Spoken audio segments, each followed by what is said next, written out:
Salut, c'est Zaba et commençons tout de suite les tablettes de Tartaria. Quelque chose de fou a été découvert très récemment en Roumanie et les experts pensent que cela pourrait réécrire l'histoire telle que nous la connaissons.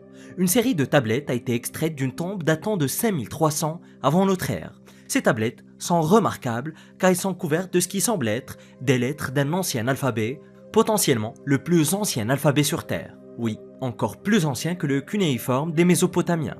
Si cette incroyable découverte confirme toutes les suspicions, tous les livres d'histoire devront être réévalués. La communauté scientifique est tout bonnement en ébullition à l'idée que l'Europe de l'Est pourrait avoir été le premier endroit où l'écriture a vu le jour. Les tablettes sont faites d'argile non cuite, deux d'entre elles sont rectangulaires tandis que la troisième est ronde.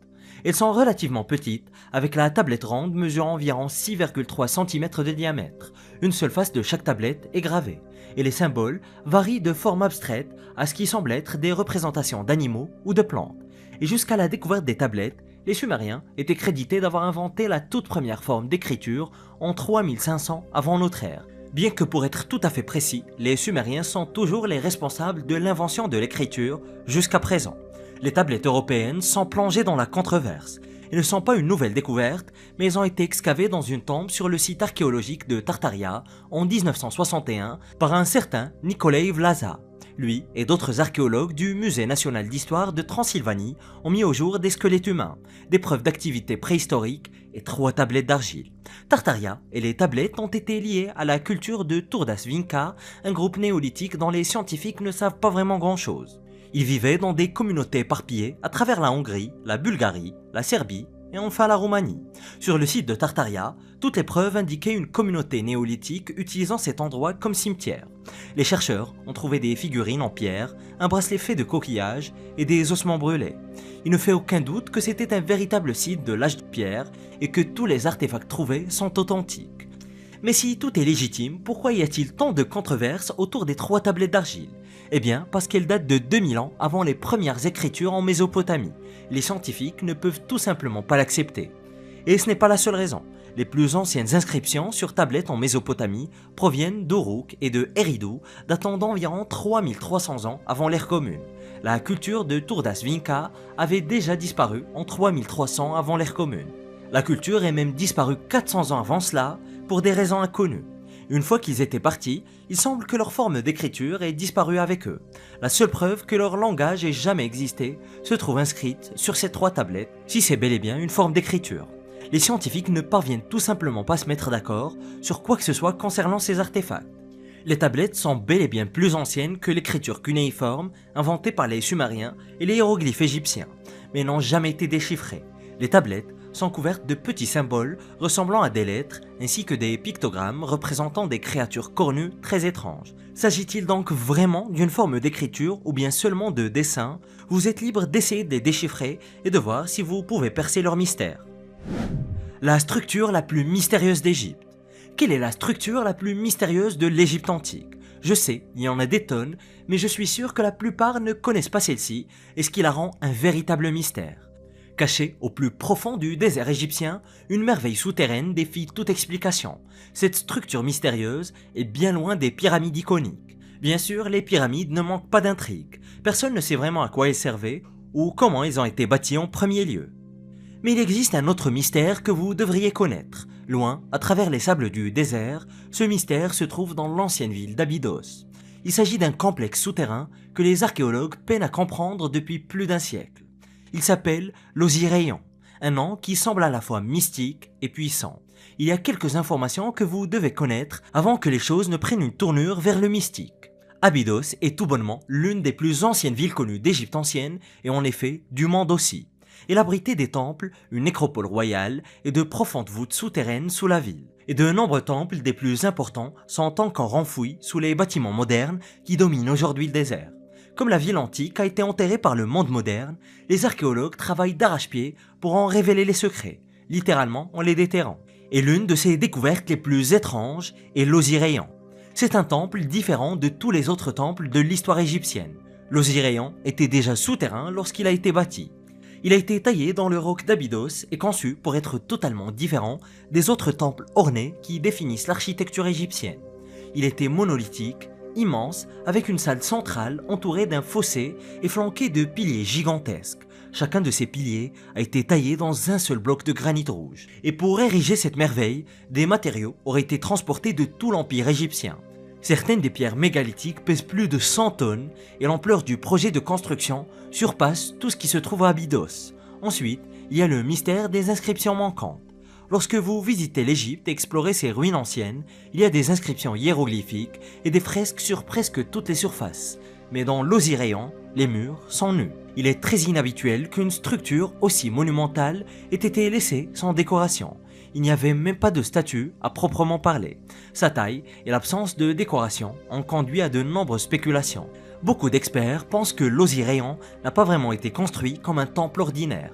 Il pourrait avoir été conçu pour fonctionner autrement, mais quoi au juste. Il y a aussi des spéculations selon lesquelles l'Osirréon est plus ancien que l'Égypte antique elle-même, remontant à une civilisation qui a précédé les Égyptiens. Vous l'aurez compris, pour l'instant nous avons plus de théories que de réponses. La grotte vers les enfers. Sous un affleurement rocheux qui semble être la fin du monde, se cache un mystère qui remonte au XVIe siècle avant notre ère. Le mystère concerne une déesse, une caverne et un chemin vers les enfers. À l'extrémité de la Grèce continentale se trouve la ville d'Éleusis. La ville se trouve à la fin de la légendaire route sacrée qui menait d'Athènes à Éleusis dans les temps anciens. Il y a 3600 ans, Éleusis était l'un des centres religieux les plus importants du monde connu. Des pèlerins venaient de partout en suivant la route sacrée pour participer aux festivités religieuses. Le plus populaire de ces festivals étaient les mystères d'Éleusis, à ne pas confondre avec les mystères de Mithra par exemple. Chaque septembre, des milliers de païens se rassemblaient à Éleusis, au bord de la mer, pour demander à la déesse Déméter une récolte abondante. Dans la mythologie grecque, Déméter est essentiellement la déesse de l'agriculture. Le mythe raconte que sa fille Perséphone a été enlevée par Hadès, le seigneur des enfers. Hadès se rendit à la surface par une caverne près d'Éleusis et enleva Perséphone et la força à l'épouser. En réponse à cet enlèvement, ou simplement par tristesse, Déméter provoqua une sécheresse qui causa un chaos et une famine généralisée. Hadès accepta à contre-cœur de rendre Perséphone lorsque Zeus se plaignit. Mais, car il y a toujours un mais, seulement s'il pouvait la garder dans les ténèbres avec lui pendant 6 mois de l'année. Perséphone revenait ensuite sur le monde terrestre et sa mère Déméter apportait le printemps avec une nouvelle vie. Et lorsque Perséphone retournait aux enfers, Déméter devenait triste et l'automne commençait. Et le mystère non résolu ici est qu'il existe une véritable caverne près de l'endroit sacré d'Éleusis qui pourrait être celle d'Hadès et de Perséphone. Elle s'appelle la grotte plutonienne d'Éleusis. Vous ne trouverez aucun autre endroit plus proche du royaume grec des morts que celui-ci. L'entrée est située au sommet d'un escalier taillé dans la pierre. Et la caverne présente une végétation inhabituelle qui pousse dans ses fissures et crevasses. C'est exactement ce genre de lieux qui vous font vous demander si les histoires des dieux ne sont pas plus que de simples histoires. Le livre des sorts. Des chercheurs ont déchiffré un ancien livre de sorts égyptien dont les secrets étaient considérés comme perdus à tout jamais. Les traductions ont révélé un texte vieux de 1300 ans, débordant pratiquement de pouvoirs magiques. Le manuel contient des invocations et des sorts pour tout. Ça peut aller de forcer quelqu'un à tomber amoureux de vous jusqu'à exorciser des démons. Mais d'abord, est-ce que la magie a-t-elle réellement existé sur cette planète? C'est une question dont la réponse est plutôt facile d'un point de vue scientifique. Mais ce n'est pas vraiment si simple. Il doit bien y avoir une raison pour laquelle les gens ont cru en la magie pendant des milliers d'années, non? En tout cas, ce livre est là pour témoigner de cette croyance. Ce livre est intitulé « Un manuel copte de pouvoir rituel ». Il contient des informations très réelles qui étaient utilisées par un praticien de rituel. Par exemple, il détaille un traitement pour une maladie appelée la jaunisse noire. La jaunisse noire est une véritable infection bactérienne qui est encore fatale de nos jours. Les praticiens anciens ne faisaient pas que lancer des sorts, ils traitaient également des problèmes de santé réels. Mais où se situe donc la frontière entre la médecine et la magie? Malcolm Cho de l'université Macquarie en Australie a déclaré que le livre est fait de parchemin, composé d'une vingtaine de pages reliées ensemble, formant ce que les chercheurs appellent un codex. Il commence par une série d'invocations, des dessins et des mots de pouvoir nécessaires pour réaliser des sorts. Et Malcolm raconte qu'au fur et à mesure que la lecture du livre se poursuit, il commence à révéler des sorts. Le livre explique que pour subjuguer quelqu'un, il suffit de planter 2 clous dans leur montant de porte, un à droite et un à gauche, et c'est tout, facile comme bonjour. Mais il y a aussi des instructions pour réussir en affaires et se débarrasser de tout esprit qui pourrait avoir envahi votre corps. Ça m'a l'air assez pratique. Les chercheurs pensent que le Codex a été écrit au 7e siècle par les Sétiens. Les Sétiens représentaient l'une des branches les plus étranges du gnosticisme chrétien mystique ayant jamais existé. Ils sont appelés Sétiens parce qu'ils étaient obsédés par Seth, le troisième fils d'Adam et d'Ève. Cependant, on ne sait pas vraiment grand-chose d'autre à leur sujet. L'Église considérait les Sétiens comme des hérétiques, et au 7e siècle, elle les a combattus si farouchement qu'elle s'en est débarrassée. L'Église les avait soit poussés à l'extinction par la violence, soit expulsés de leur terre. Apparemment, les Sétiens adoraient des dieux dont personne aujourd'hui n'a jamais entendu parler. Lorsque les scientifiques ont déchiffré le livre de sorts égyptien, ils ont trouvé une référence à une figure divine nommée Baktiota. Baktiota était, et je cite, le grand, celui en qui on avait une confiance absolue, celui qui dominait les 40 et les 9 espèces de serpents. Les historiens n'ont aucune idée de ce que signifie ce passage. Ils ne savent pas qui sont les 40, ils ne savent pas ce que sont les 9 espèces de serpents. Ils ne savent même pas qui est Baktiota. Les livres de sorts sont généralement mystérieux, mais celui-ci va au-delà des limites normales de l'étrange. D'ailleurs, ils ne savent même pas où il a été trouvé, car aucune trace du livre n'existe avant 1981. Ils pensent que le codex provient probablement de la Haute-Égypte, peut-être de l'ancienne ville d'Ashmoun. Aujourd'hui, il est conservé au musée des cultures anciennes à Sydney. Les lignes de Sarama. Vous avez entendu parler des lignes de Nazca au Pérou, mais qu'en est-il des lignes de Sarama en Bolivie? Les géoglyphes boliviens sont plus de 15 fois plus grands que ceux du Pérou et s'étendent sur presque 16 000 km ensemble. Et sont encore plus difficiles à comprendre que les géoglyphes péruviens. Presque rien n'est connu sur ceux qui ont construit les lignes de Sarama. Contrairement aux lignes de Nazca dont les scientifiques savent précisément qu'elles ont été faites par la culture des Paracas, suivie par la culture Nazca entre 400 avant Jésus-Christ et 500 de notre ère. En Bolivie, il n'y a aucune preuve permettant de déterminer qui a créé ces lignes. Certaines d'entre elles datent de 1000 ans avant notre ère, soit 600 ans plus vieilles que celles du Pérou. Les lignes de Sarama sont si longues que les chercheurs pensent qu'il a fallu des centaines d'années et plusieurs générations pour les créer.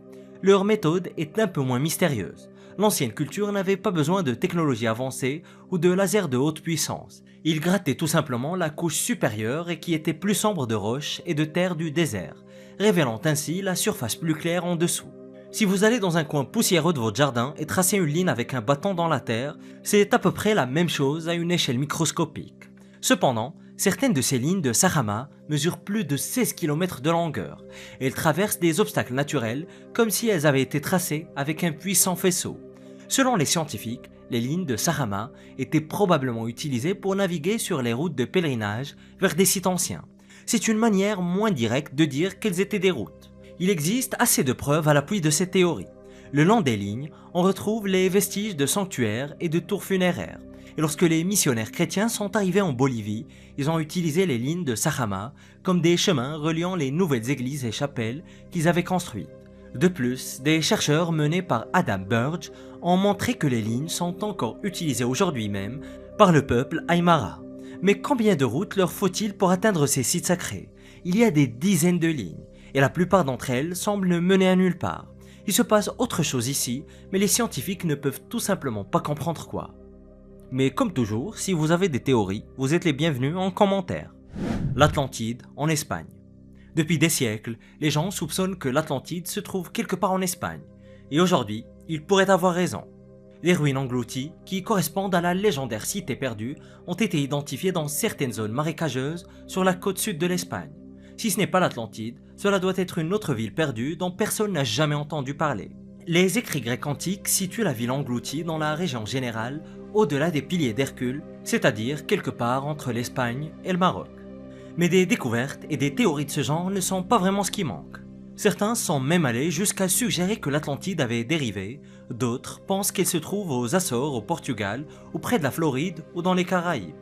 Bref, il existe des tonnes de théories, mais aucune n'est aussi fidèle aux anciens écrits grecs d'où provient la légende de l'Atlantide. Selon Platon, l'Atlantide était une gigantesque île située près des colonnes d'Hercule. Et comme vous le savez déjà, les colonnes d'Hercule sont un lieu bel et bien réel, situé dans le détroit de Gibraltar, où la mer Méditerranée rencontre l'océan Atlantique et où les deux continents européens et africains se touchent presque. Mais Platon avait aussi raconté que l'Atlantide disposait d'une armée très puissante. Il affirmait qu'ils étaient une civilisation plus avancée que les autres et qu'ils dominaient même de vastes territoires. L'Atlantide a finalement été détruite par son propre orgueil. Les Atlantes auraient défié les dieux et en réponse, ils ont été frappés. L'Atlantide a été engloutie sous les vagues lors d'une catastrophe épique et n'a jamais été revue. L'authenticité du récit de Platon a été débattue pendant plus de 2000 ans. Mais de nombreux, si ce n'est la majorité des scientifiques, pensent qu'il s'agit d'une pure fiction. Après tout, Platon était un philosophe et un penseur. C'était donc un tout petit peu son travail. D'autres croient que l'Atlantide était une véritable ville, détruite par une inondation. Ensuite, il existe les théories bien plus sensationnalistes qui voudraient que les survivants de la catastrophe se soient dispersés à travers le monde, tandis que leur patrie s'enfonçait sous les vagues, et lorsqu'ils seraient arrivés dans d'autres régions du globe et auraient trouvé des sociétés primitives de chasseurs-cueilleurs, les Atlantes, déplacés, auraient introduit l'agriculture et d'autres technologies. Mais au-delà des théories tirées par les cheveux, parlons de la découverte. Dans le parc national de Doñana, en Espagne, des archéologues travaillent depuis plus de 10 ans. La zone a même déjà fait l'objet d'un documentaire de la National Geographic en 2011 intitulé Finding Atlantis. Les gens soupçonnent depuis maintenant plus d'une décennie qu'elle pourrait cacher des secrets cruciaux.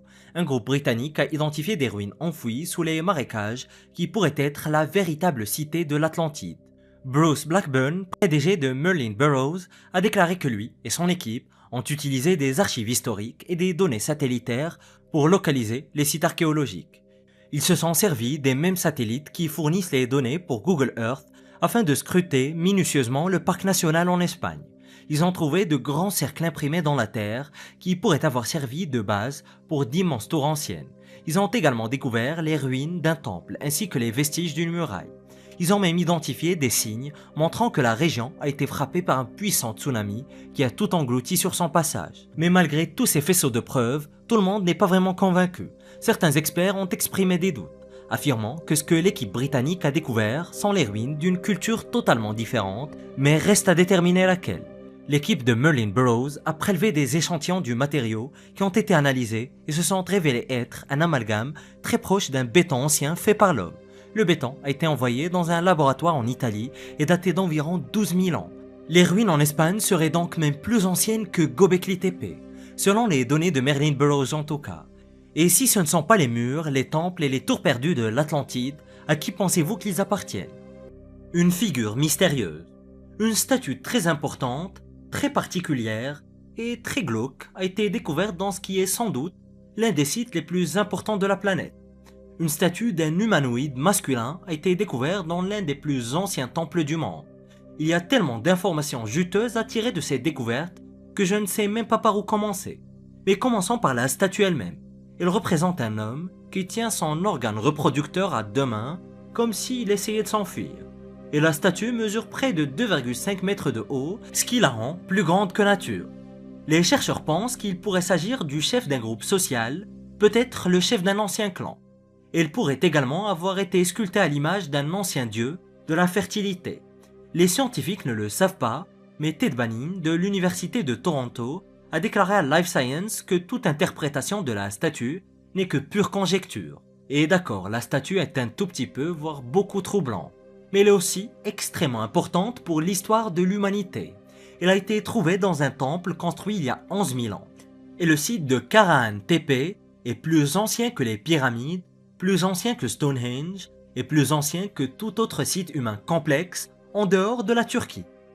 Il se trouve à environ 48 km à l'est de Göbekli Tepe et souvent appelé le site jumeau de Göbekli Tepe, est presque aussi important mais beaucoup moins connu que son jumeau, ce qui constitue une occasion parfaite de le mettre en lumière.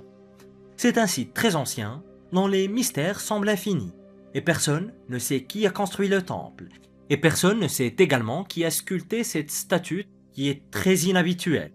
Les archéologues ont également identifié une statue grandeur nature d'un sanglier, ce qui suggère que les sangliers étaient très importants pour ceux qui vivaient ici. Certains pensent que Karahan Tepe, tout comme Göbekli Tepe, faisait partie d'un complexe de temples d'une civilisation avancée qui aurait été détruite par le déluge biblique. Et ces artefacts découverts contredisent la chronologie historique et laissent les scientifiques perplexes. Découvre-les en cliquant sur cette vidéo.